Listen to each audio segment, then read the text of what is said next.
Gurdjieff seldom used the words system, method, self-remembering, self-observation. Terms of any kind become petrified by constant use by the formatory apparatus. They become expressions without content. Life in the prior was in itself a process of constantly reminding us to remember ourselves, to observe ourselves, to notice what we did, how we moved, spoke, felt, thought. Conditions were such that opportunities were given us to melt down our old personalities so that essence could grow and our own individuality take the place of a personality that was not our own. One aphorism was, "You are here having realised the necessity of contending with yourself, then thank everyone who provides an opportunity." There were no arranged lectures or talks.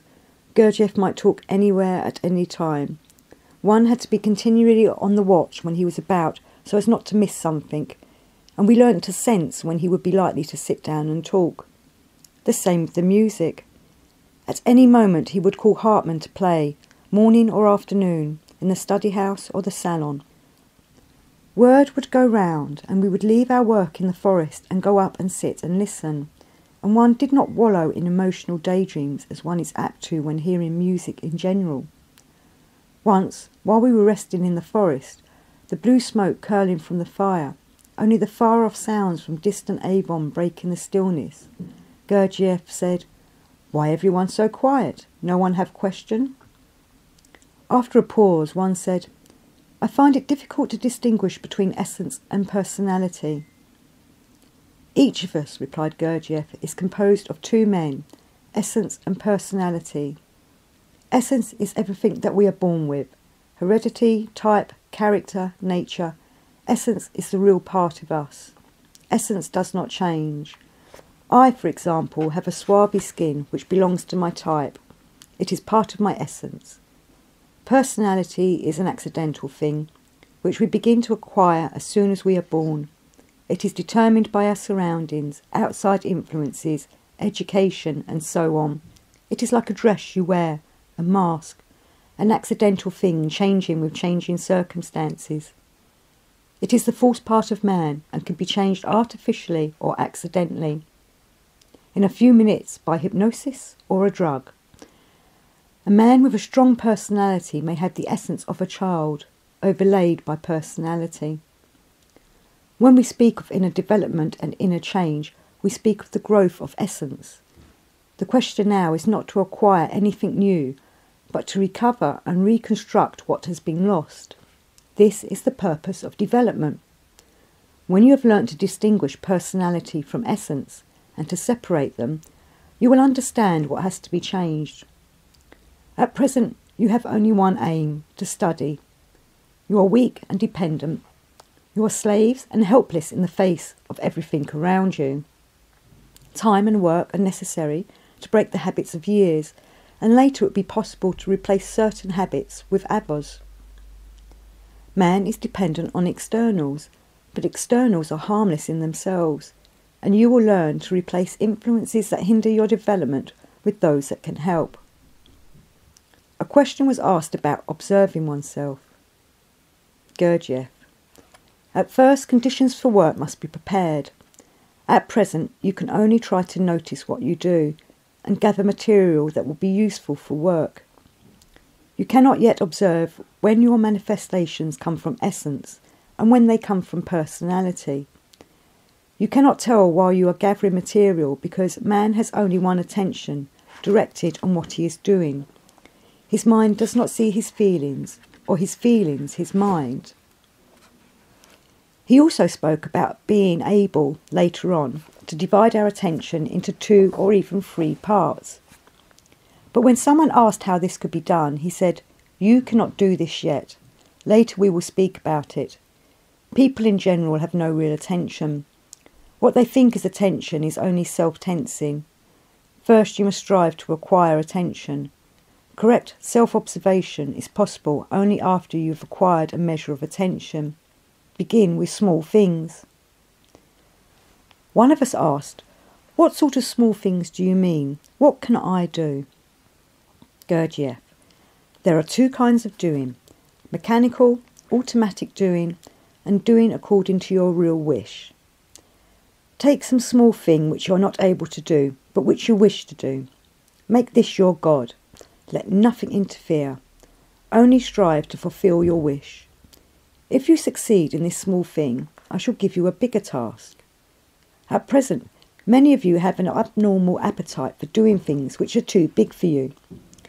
This appetite keeps you from doing the small things which you could do. Destroy this appetite. Forget these big things. Make your aim the breaking of some small habit. If you wish, you can. Without wishing, you never can. Wish is the most powerful thing in the world, higher than God. Of course, I speak of conscious wish, and with conscious wish, everything comes. One of us asked, would it be a good task to bear the manifestations of others? To bear the displeasing manifestations of others is a big thing, he replied. It is the last thing for a man. Only a man who has perfected himself can do this. Make it your aim to acquire the ability to bear one manifestation of one person that you now cannot endure without nervousness.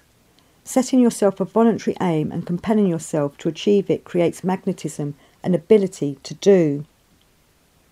Another said, I think my worst fault is talking too much. Would it be a good thing to try not to talk too much?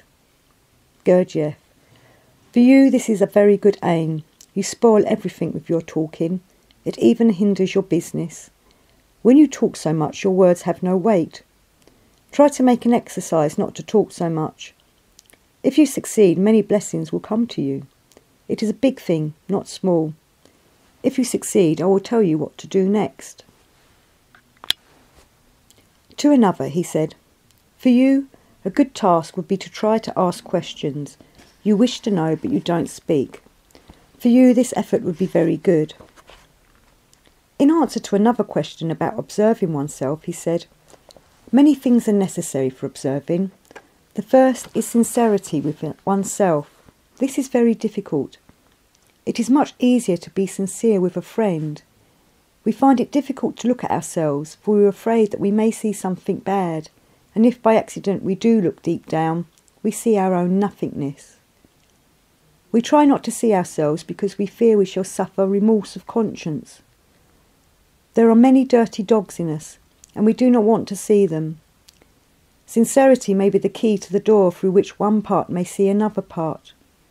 Sincerity is difficult because of the thick crust that has grown over essence. Each year a man puts on a new dress, a new mask, one over the other. All this has gradually to be removed. It is like peeling off the skins of an onion. Until these masks are removed, we cannot see ourselves. A useful exercise is to try to put oneself in another's place. For example, I know that A is in a trying situation. He is dejected and morose. Half of him is trying to listen to me, the other half is occupied with his problem. I say something to him that at another time would make him laugh, but now it makes him angry. But knowing him, I shall try to put myself in his place and ask myself how I would respond. If I do this often enough, I shall begin to see that if someone is bad-tempered, there may be a reason for it which has nothing to do with me personally. We must try to remember that often it is not the person himself, but his state that behaves irritably towards us. As I change, so does another. If you can do this and remember yourself and observe yourself, you will see many things, not only in the other person, but in yourself, things you never even thought of. Only he can be just who can enter into the position of another. Judge others by yourself, and you will rarely be mistaken. Speaking of art, he said, love not art with your feelings. Real art is based on mathematics. It is a kind of script with an inner and outer meaning. In early times, conscious men, who understood the principles of mathematics, composed music, designed statues and images, painted pictures and constructed buildings, all of which were such that they had a definite effect on the people who came in contact with them, on their feelings and senses. There is a room in a monastery in Persia, for example, the proportions and volumes of which are such that everyone who goes into the room begins to weep. I recalled what I had heard about the early Gothic cathedrals, which were designed by men who understood the principles of mathematics and how these principles could be applied. The proportions, the volume of the interior, the air pressure, acoustics, the effect of light filtering through the stained glass, the music, the effects of these on people were mathematically calculated so that, unconsciously, people were raised to a higher plane. In such a state, some could receive high ideas, and no one knows who the men who designed the first cathedrals. Of all the works of art I saw in the East, the Taj Mahal and the Sphinx made the greatest impression on me. The one is no more than 350 years old, the other 5,000 or more, and even so, according to Gurdjieff, it is a copy of one in Babylon 8,000 years ago. Both are in the esoteric tradition, that hidden, everlasting current that vivifies the life of man and saves him from falling into a permanent stage of savage barbarism. Objective works of art are products of esoteric schools. The cathedrals of Notre Dame de Paris and Notre Dame de Chartres are products of a Christian esoteric school, the Taj Mahal of a Sufi esoteric school. Sir Arthur Bryant relates that dukes and counts and even kings, as well as tradespeople and peasants, considered it a privilege to be allowed to help in the building of the early cathedrals, hauling the stone and mixing the mortar. In England too, Ely, St Albans, York cathedrals are also, perhaps, objective works of art. It can be said that all great works of art proceed from esoteric schools. In China too there are examples. The Temple of Heaven has 3 circular tiers or platforms. That nearest the ground is the largest, the middle one is smaller, the top one is the smallest, and on this the emperor worshipped alone. There is a great temple in northern China which I visited one sunny day in winter. The way to it was flanked by a single, long-coloured tiled wall. From the road where the wall began, the temple in the distance looked remote and minute, with an outline of roofs and arches, some of yellow tiles, some green, some blue, some purple. As I approached, the various roofs of different coloured tiles changed places, formed designs, melted into one another. The effect of the perspective, the changing shapes, made an extraordinary impression on me. It was as if they, not I, were moving. They conveyed an impression of light and colour, of emotional and mental freedom, a harmonious wholeness, a sense of perfection that something in me longed for. At the Priory, the impression of these temples, Chinese, Muslim, Christian, constantly came to my mind. They were one with the old fairy tales and myths, and with some of Gurdjieff's music and dances. They had spoken to me in the same language, and what they said was heard with the feelings. Men in the past built for the glory of God, as well as for living and business. The wonderful cloth hall of Ypres, destroyed in the First World War, was an example. In the 19th century they began to build only for business, for money and from pride and vanity, and a blight fell on architecture. Architecture, like everything else, has in its place on a scale. It evolves as well as evolves, until it reaches the negative absolute, bottom dough in the commercial building of recent times. Gurdjieff never let slip an occasion for reproving a pupil, sometimes angrily, sometimes gently. We were working in the study house. He was sitting in his special seat observing us. For a moment or so I forgot myself and did something rather silly. At once he shouted at me, "Idiot, Durak, why do you do that? You wish to spoil my work." I was so mortified and hurt that I was on the point of walking out. But he began to tell me how necessary it was to keep a pinch of red pepper handy, that it was his job to stick the fork in you know where. In other words, I must be constantly on the watch to remember myself. One day, while working in a part of the forest that had been partly cleared, I tripped and fell on a pointed stick which ran into my leg. The stick broke and I had to pull it out. I called to the men to get a barrow. They lifted me into it and wheeled me up to the house. The wound looked serious, and Gurdjieff at once sent Dr. Stojnoval to my room and told one of the young Russian women to look after me. Everything possible was done for me. I ran a high temperature and for a day or so was very feverish. The Russian woman slept in my room and nursed me, and in a week I was out and about again, although a long time passed before the wound was finally healed. I was touched by the kindness everyone showed me. Although Gurdjieff might humiliate you before others, wound your vanity and self-pride, provoke your jealousy and envy, although pupils might seem to slight you or treat you with indifference, if you fell ill, everything possible was done for your comfort and welfare. In general, there was no fixed rules in the priory, but there were many which were changed every few days or every few weeks. But there was one fundamental, great unspoken rule of which everyone was aware. A pupil must not do that which would harm the work. As to the changing rules, one was that for a period of a week every letter written in the priory must be censored. Another, that no one should go outside the walls except on Gurdjieff's business.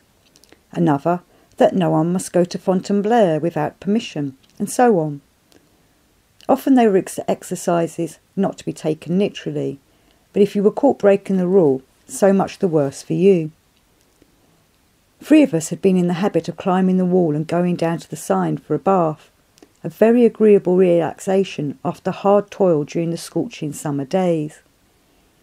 We evaded the rule by eluding the guards and seldom missed our bath. It was a kind of game. Gurdjieff frequently spoke of the need to exercise one's ingenuity, to be able to be cunning, not in the modern, but in the biblical meaning. He frequently spoke of someone in a tone of contempt as being naive. Of course, we were considerate externally so far as the organisation and the running of the place were concerned, and in our attitude to Gurdjieff and the older pupils. No one was allowed in the priory grounds without Gurdjieff's personal permission, but it so happened that 2 friends of S, one of those very near to Gurdjieff, rang the bell of the concierge one day and asked to see S. Gurdjieff was away for the day. P, the boy on duty, told S, who went to the gate and asked his friends in, gave them coffee and walked round the grounds with them.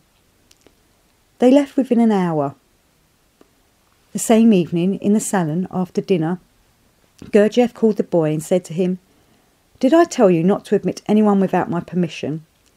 "Yes, Mr. Gurdjieff." "Did you let some people in today?" "Yes, Mr. Gurdjieff." "Why?" P stood silent and G began to berate him, but in the middle of the tirade Z got up and said, almost shouting, "George Ivanovich, why do you go for P? You know it wasn't his fault. S told him to let the people in, and P didn't know what to do.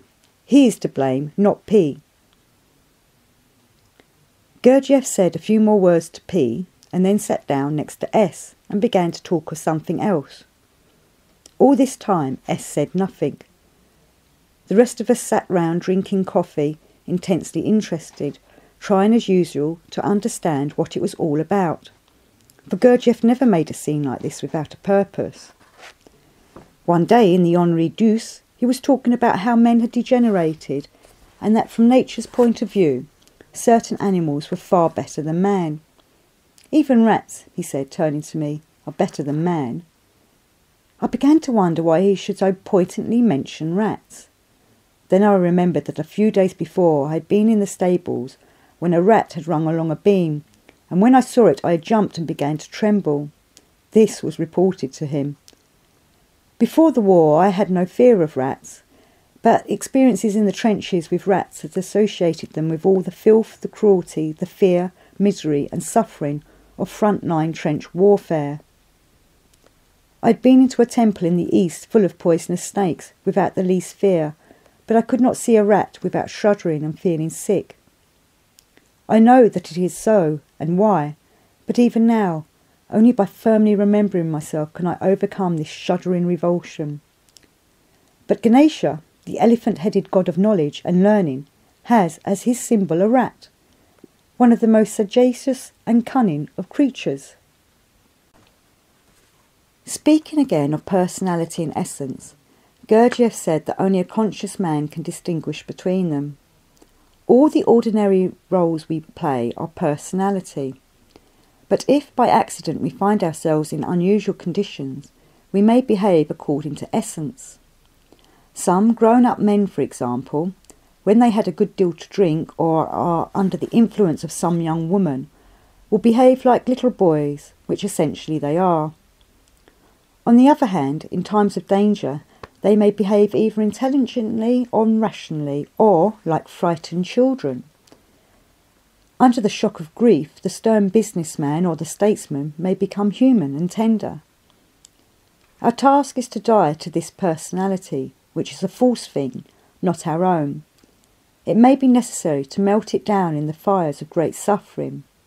But when this is done correctly, in its place will grow individuality. A man will become an individual, possessing real will and an I. He will be himself.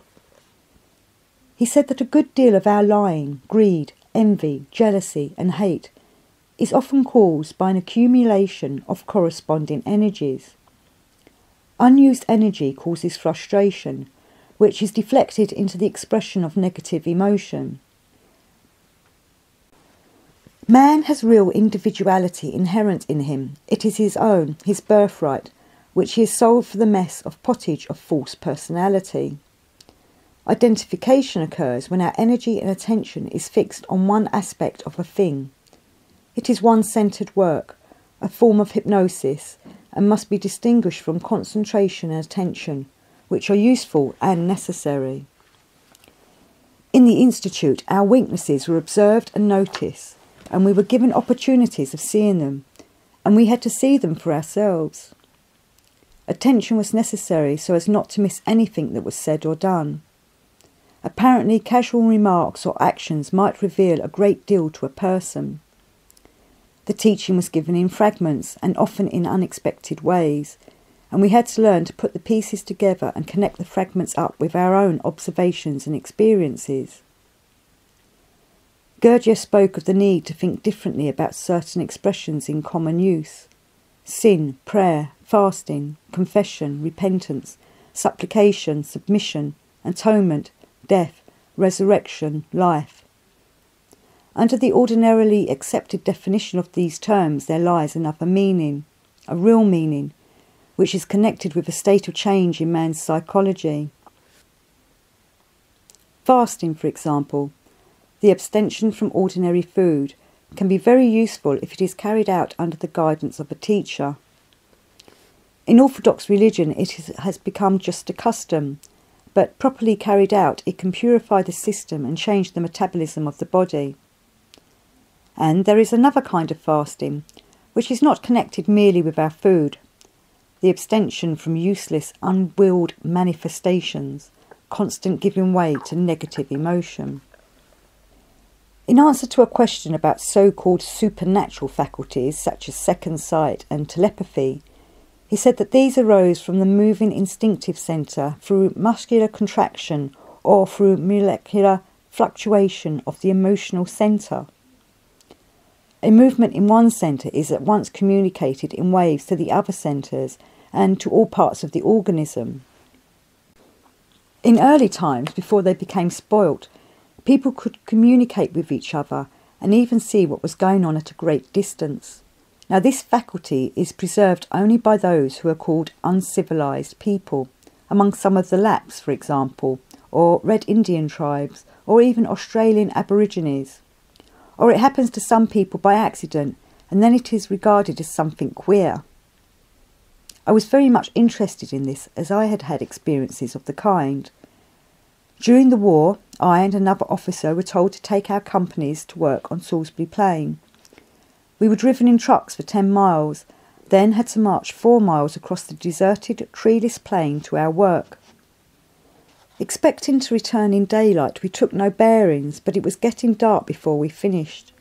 I left first with my men, and in 15 minutes it was a pitch-dark, frosty, cloudy February night, and I realised that I did not know the way. But at that moment a lost sense came into play. I knew that I knew and went straight on.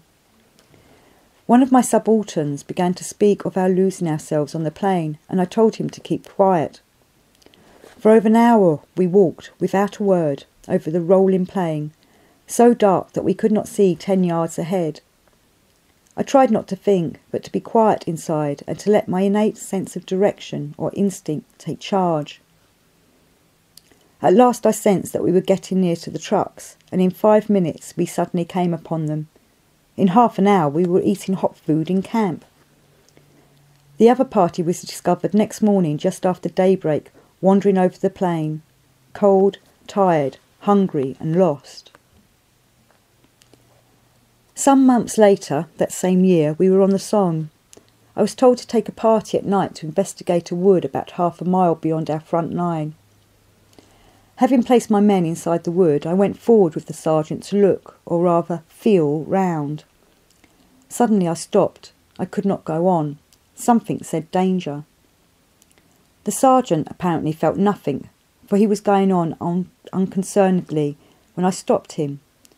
I tried 1 or 2 other points, but each time that I tried to go on, the feeling against it was so strong that it was as if I were up against a kind of steel net.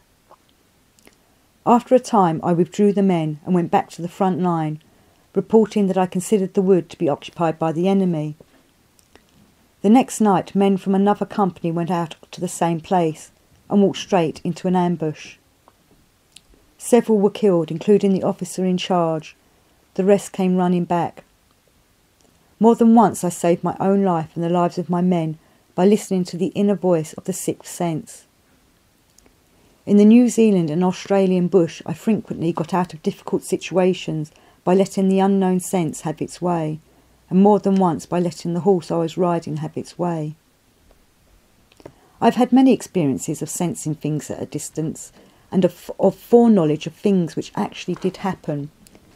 So have people of my acquaintance.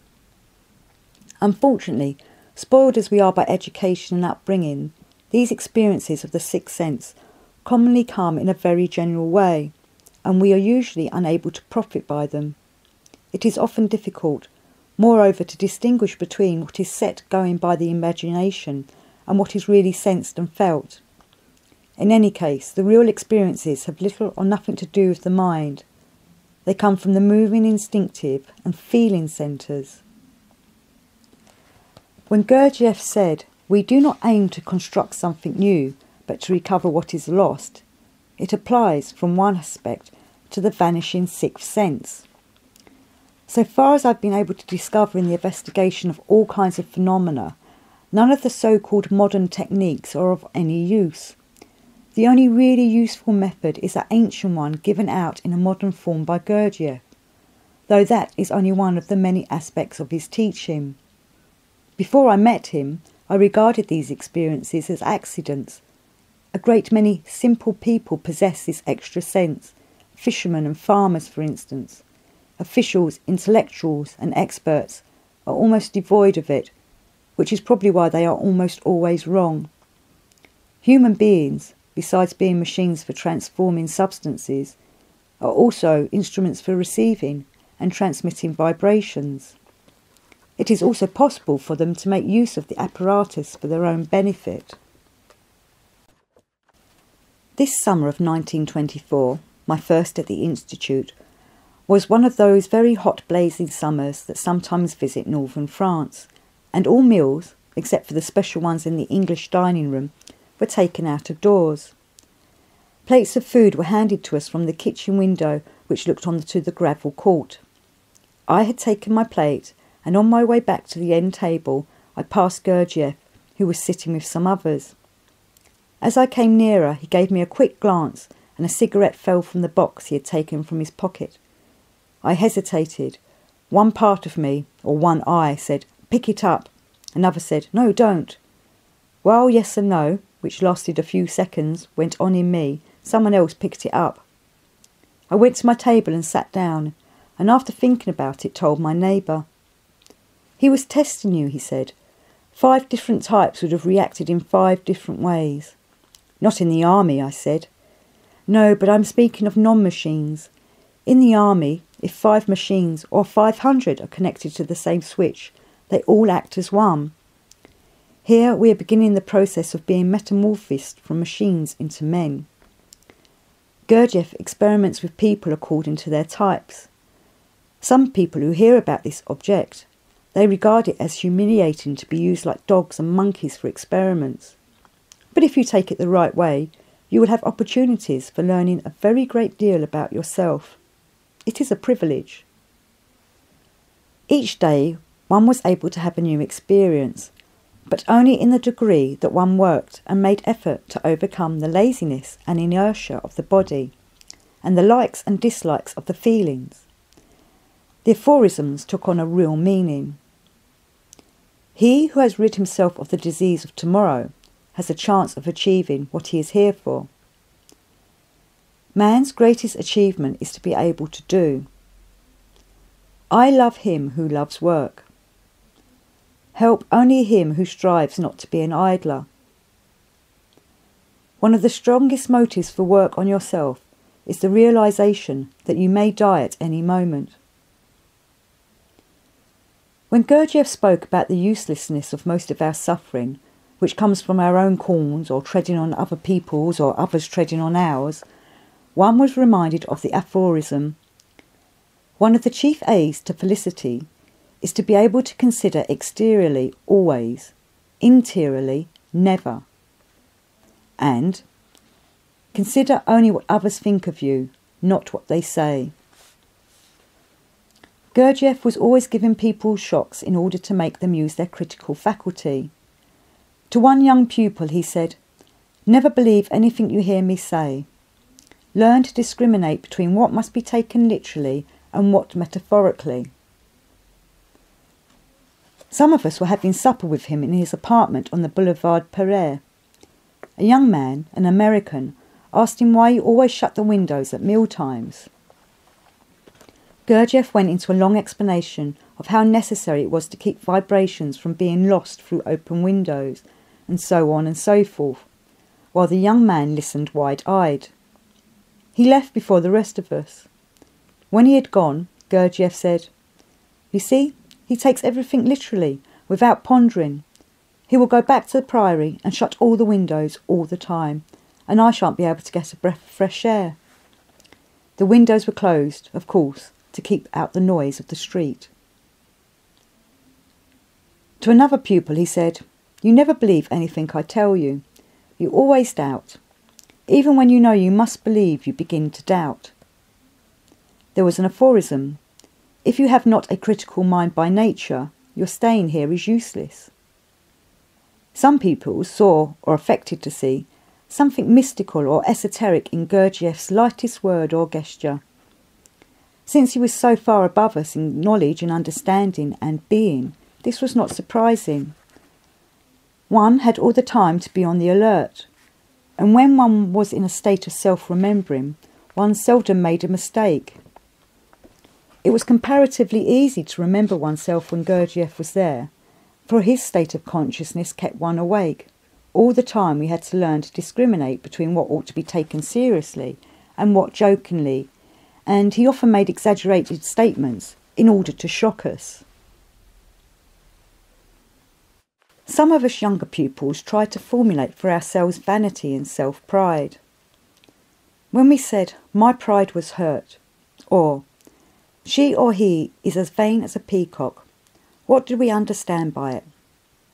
The consensus was that, in its bad aspect, self-pride or self-esteem or self-love was an overweening opinion one had about the qualities or attainments that one had been born with or had acquired. An ignorant presumption that the qualities of the organism are due to merit and that consideration should be given to us by others on this account. When someone failed to give us our due, something in our feelings was hurt and we suffered accordingly. From a certain aspect, self-pride or Mr. Self-Love was the active part. Madame Vanity belonged to the passive feminine part in us. But vanity was even more difficult to define. Orage said, "It is that something for which we will sacrifice almost anything rather than that it should suffer." Perhaps it is not possible to define vanity except by examples. We can see its manifestations in others, but to see them in ourselves, at the time and not afterwards, is almost impossible. In times of mass psychosis, these two enemies, vanity and self-love, are intensified. On one occasion in the war, the commanding officer of my battalion sacrificed, from vanity, the lives of 20 men rather than admit that he was wrong. In another sense, vanity is the expenditure of time, energy and money on what is essentially worthless and useless, the expectation of lasting benefit from the things of this world. Vanity, vanity, all is vanity, saith the preacher. Joseph Conrad said, vanity plays lurid tricks with our memory. Rochefoucauld, vanity causes us to do more things against our inclination than does reason. Tolstoy, life without vanity is almost impossible. Shakespeare, vanity keeps persons in favour of themselves who are out of favour with all others. Vanity, Somerset Maugham has written, is the most devastating, the most universal, and the most ineradicable of the passions that afflict the soul of man. And it is only vanity that makes him deny its power. It is more consuming than love. With advancing years, mercifully, you can snap your fingers at the terror or the servitude of love, but age cannot free you from the thraldom of vanity. Time can assuage the pangs of love, but only death can still the anguish of wounded vanity. Love is simple and seeks no subterfuge, but vanity cozens you with 100 disguises. It is part and parcel of every virtue. It is the mainspring of courage and the strength of ambition. It gives constancy to the lover and endurance to the stoic. It adds fuel to the fire of the artist's desire for fame, and it is at once the support and the compensation of the honest man's integrity. It even leers cynically in the humility of the saint. You cannot escape it, and should you take pains to guard against it, it will make use of those very pains to trip you up. You are defenceless against its onslaught because you know not on what unprotected side it will attack you. Cynicism cannot protect you from its snares, nor humour from its mockery. It is vanity, finally, that makes man support his abominable lot. In the Conference of the Bird, Attar relates, then came the sparrow, of feeble body and tender heart, trembling like a flame. She said, I am frail as a hare, I have no one to help me, and I have not the strength of an ant. I have neither down nor feathers, nothing. How can a weakling like me make her way to the samag? A sparrow could never do it, so since I am not at all fitted for this enterprise, I shall be content to seek my Joseph here. The hoopoe replied, O you who are sometimes sad, sometimes gay, I am not deceived by these artful pleas. You are a little hypocrite. Even in your humility you show 100 signs of vanity and pride. We talk all the time of vanity and self-pride, but until we can see examples in ourselves, they remain only words and expressions. We do not want to see them, for we should suffer. We cannot see them, for our buffers prevent us. Yet, if we wish to grow from essence, we must see them, but gradually. Gurdjieff once asked me, do you know who has the most vanity? I said, actors, film stars, high officials? He said, no, angels and devils. On several occasions, Gurdjieff spoke about symbols and their use, among them the Enneagram, which contains among other things the working of the law of three, the law of seven, and the law of ninefoldness, the keys to which may be found in Beelzebub's towers. A great deal of material was put together in the form of a lecture on symbolism. Briefly, the idea is that every man has in him a desire for knowledge, differing only in intensity, but the mind of the seeking man often comes up against a blank wall when he asks, why? Though usually the question is, how, not why. Man does not realise that under the surface of things is hidden the oneness of all that exists. Man has always sought this oneness in religions and philosophies and has tried to define it in words, which become dead and empty. Words and ideas change according to time and place, but unity, oneness, is eternal and unchanging. Certain men of real understanding, realising the inadequacy of words, have, through the ages, constructed symbols for the passing down of real knowledge. One who studies a symbol and arrives at an understanding of it realises that he has the symbol in himself. Everything in the world is one and is governed by uniform laws. As in the emerald tablet of Hermes Trismegistus, as above, so below, the laws of the cosmos may be found in the atom, but the nearest object for man to study is himself. In this respect, the formula used by Socrates, though originating in Egypt, "Know thyself," is full of meaning. By studying the laws of the universe, man may see the working of the law in himself, and when he seriously struggles with his denying part, his negative part, he will be engaging in the struggle that goes on in the whole of the universe, the divine warfare, and he will be constructing in himself the great symbol which issues from remote times and which we know as Solomon's seal. Solomon's seal is every man who looks into himself. Gurdjieff, in his teaching, always tried to make us understand that we must use it in our life work. The struggle between yes and no goes on endlessly. We are full of idle wishes, it wishes, and to these we must oppose our I wish. If this is done in the right way, a good result follows. He gave as an example the following. Suppose I very much need some information or something from someone, but this someone has offended me. It does not wish humbly to ask, and I shall have to struggle with my self-love and self-pride, which would suffer in the case of refusal. If I persist in my struggle against the denying part and overcome the inertia set up and go to the person, something in me will be strengthened and my understanding will have deepened. On the other hand, if I do not go, though I shall have saved nervous energy and possible unpleasantness, my understanding will not have increased. Later he spoke about initiation. Initiation is usually regarded as an act by which a man who knows transfers to another man knowledge and power, which become the latter's in alien possession with no effort on his part. This, of course, can never be. There is only self-initiation, which is acquired by constant effort. It is impossible to give to a man anything that could become his own without effort on his part. One can only show and direct, but not initiate. One can only give to a man, just as much as he is ready to receive.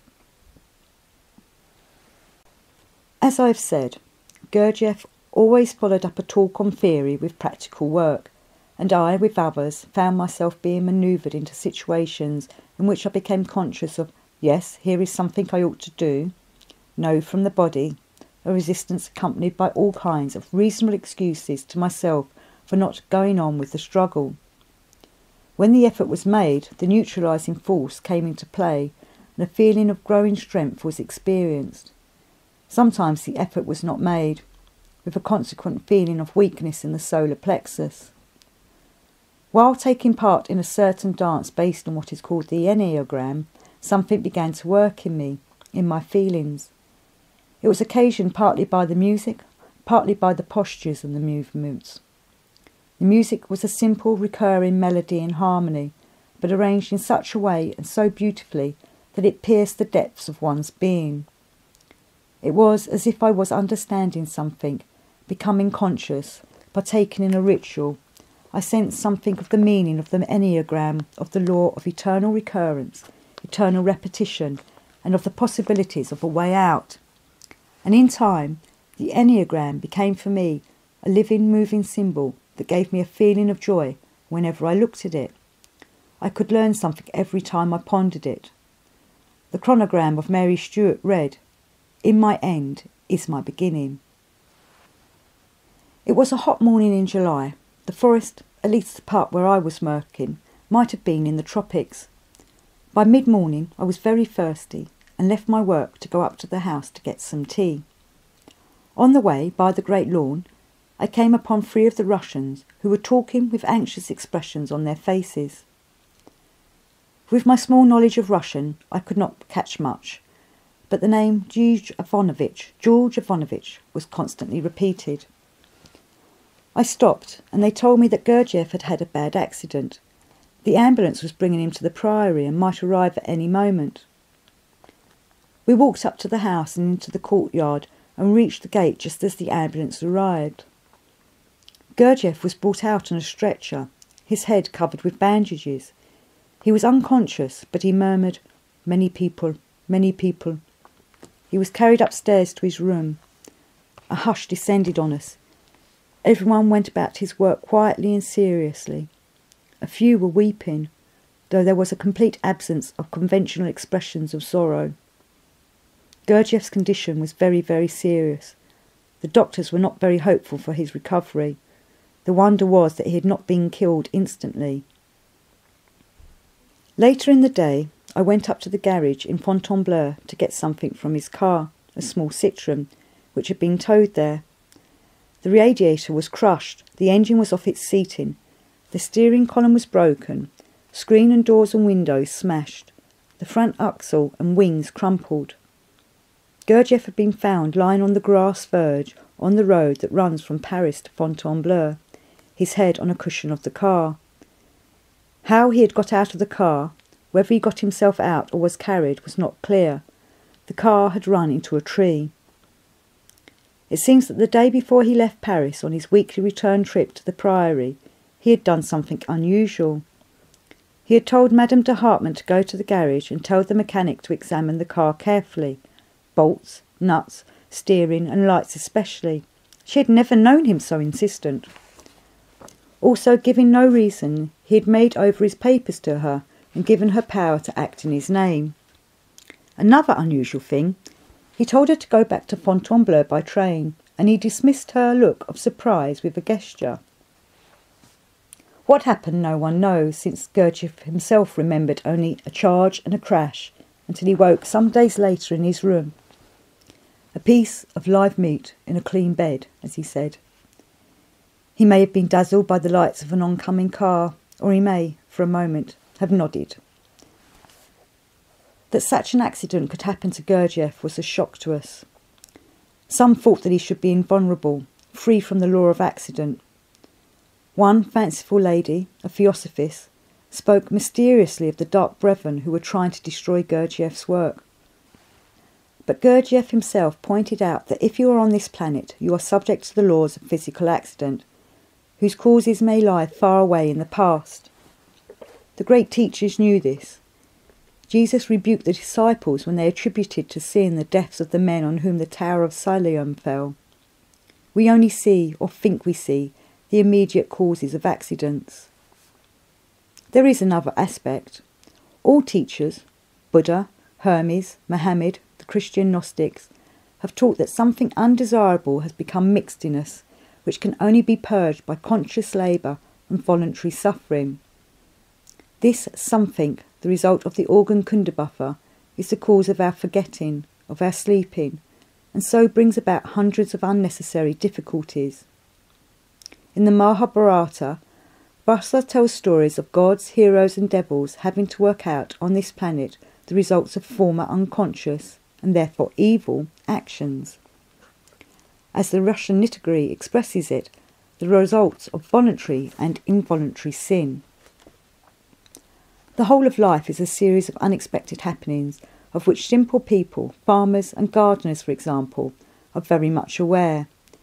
And so, in our own lives, rarely do things turn out as they are expected to do, as sometimes even they logically should, except by accident.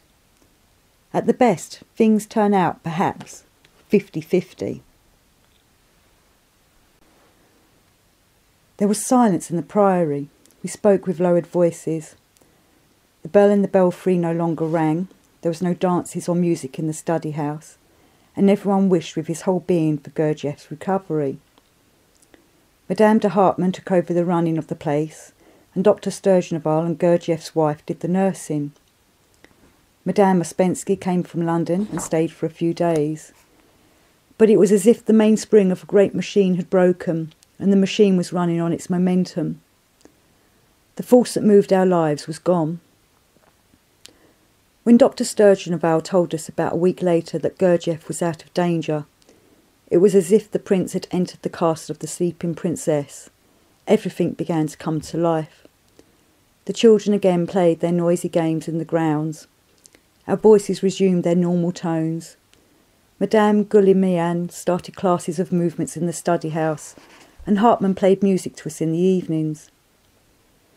Beginning with the obligatories, we worked through all the movements and dances, everything that anyone could remember. None of the movements and steps had been noted down, since Gurdjieff carried everything in his head. And when we tried to reproduce the initiation of the priestess, a fragment of a mystery, we found to our dismay that we could not do it. We could remember our own parts, but no one could recall the sequence. The same with the Big Seven. It was these two pieces which had produced such a great impression on me in New York, two fragments of objective art. Fortunately, we had the music composed by Hartmann under Gurdjieff's direction. Routine work was much more difficult without the stimulus of Gurdjieff's presence. We young pupils had to make much more effort to work with intention when there was no one about to stick the pitchfork in you know where. A pupil confessed to me that unless Gurdjieff was with him, he could not work at all. But it must be said that this one was known as the Priory Donkey. About a month later, Gurdjieff appeared in the garden, supported by his wife and Madame de Hartmann.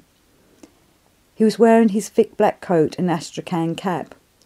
His head was bandaged and his eyes concealed behind dark glasses. His sight was so impaired that he did not recognise us. Against the doctor's instructions and warnings, he had made a tremendous effort to get up. At first he would take a few steps, then stop. After 15 minutes he was taken back to bed. But each day he stayed a little longer and walked a little further.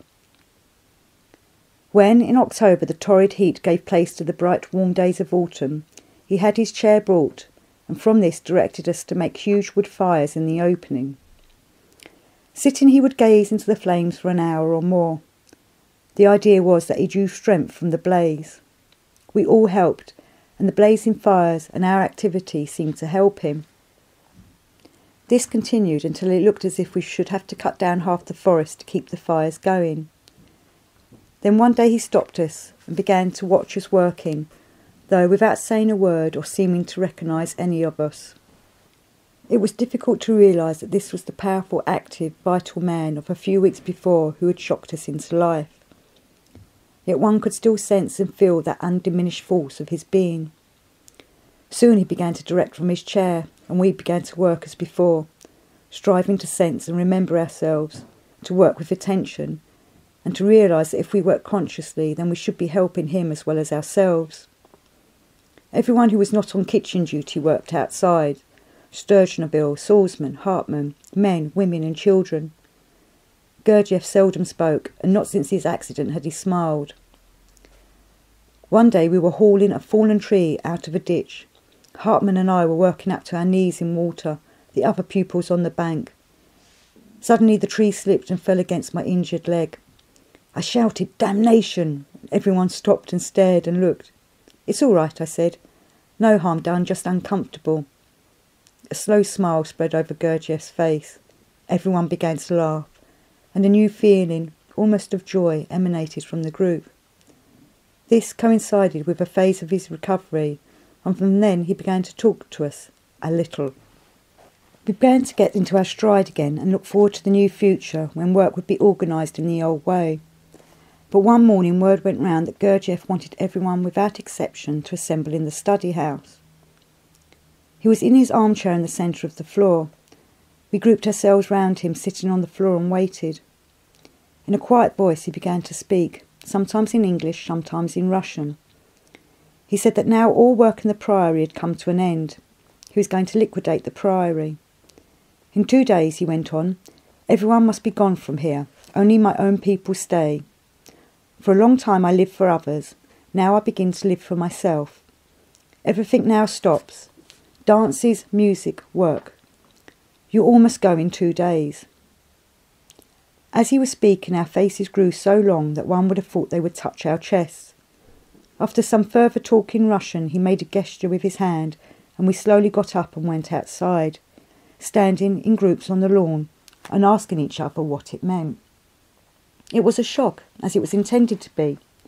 We did no more work that day, but talked among ourselves, trying to discover if anyone understood what it was all about. Is this, we asked, the end of all the hopes that have been raised in us? Has everything really come to an end? Is his work really finished? Everyone was mystified, old pupils as well as young. "Why is this?" asked some of the Russians of me. "What to do? We give up everything, come here, and all have finished. What is to do?" They seemed like characters in a Chekhov play. I knew as much and as little as they did. The next day, most of the Russians, some of the Americans and others packed up and left, never to come back to the Priory. They took him literally. Some of the English women went, but they came back later. The rest of us also left. We went to Paris and stayed at the shabby little Unique Hotel on Montparnasse. But before we left, we had a talk with Madame de Hartmann, with the result that Gurdjieff said that the Americans could return after a few days and stay on. Also, those near to him could return.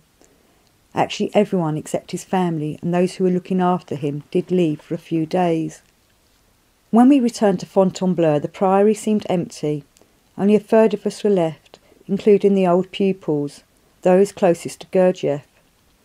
Work was resumed in the gardens and the forest, and every evening Hartmann played music to us in the study house, both Gurdjieff's music and Russian pieces. At the end of October, Gurdjieff was walking by himself again, though slowly, and again he began to set up tasks. I was told to work with Olga Viana. We pulled one at each end of a cross-cut saw, cutting up logs for the winter and piling them up in the woodsheds. She told me about their life in the Caucasus with Gurdjieff. In Tiflis he had asked her if she had a wish, a real wish. She said, "I wish for immortality." He said, "What you do now?" "I look after my house and servants," she replied. "You work yourself? Cook, look after baby?" "No, my servants do that for me." "You do nothing, and you wish for immortality," he said. "But this does not come by wishing, but by a special kind of work. You must work, make effort for immortality. Now I will show you how to work. First, tell servants to go, and begin by doing everything yourself." He did show me, she added. He showed me how to do ordinary housework, not as a servant would do it, but to work, and at the same time use his method. For 2 weeks we pulled at the long saw, and every day Gurdjieff came round and watched us. He would have a few minutes' conversation with Olga Viana and then walk to another group. From what I could follow of the conversation, it seemed to be about her plans for the future, and eventually she left with her little daughter Svetlana for America, where in course of time she became Mrs. Frank Lloyd Wright. For 14 years thereafter I never saw her but once, and then only for a few moments. Like all the women who really worked with Gurdjieff, she was remarkable and unusual. She possessed an inner something, she had individuality, and she could turn her hand to anything. This episode of sawing made a great and lasting impression on me because of what happened at the end, which again came as a result of the months of work. I began to notice that I was experiencing something different while doing this physical work, something that I'd never experienced in my long years of the labouring life. Then one day, Gurdjieff came along on his daily visit, and while he was watching me carrying in the wood and piling it, something in me said, "I am sensing myself, I am remembering myself."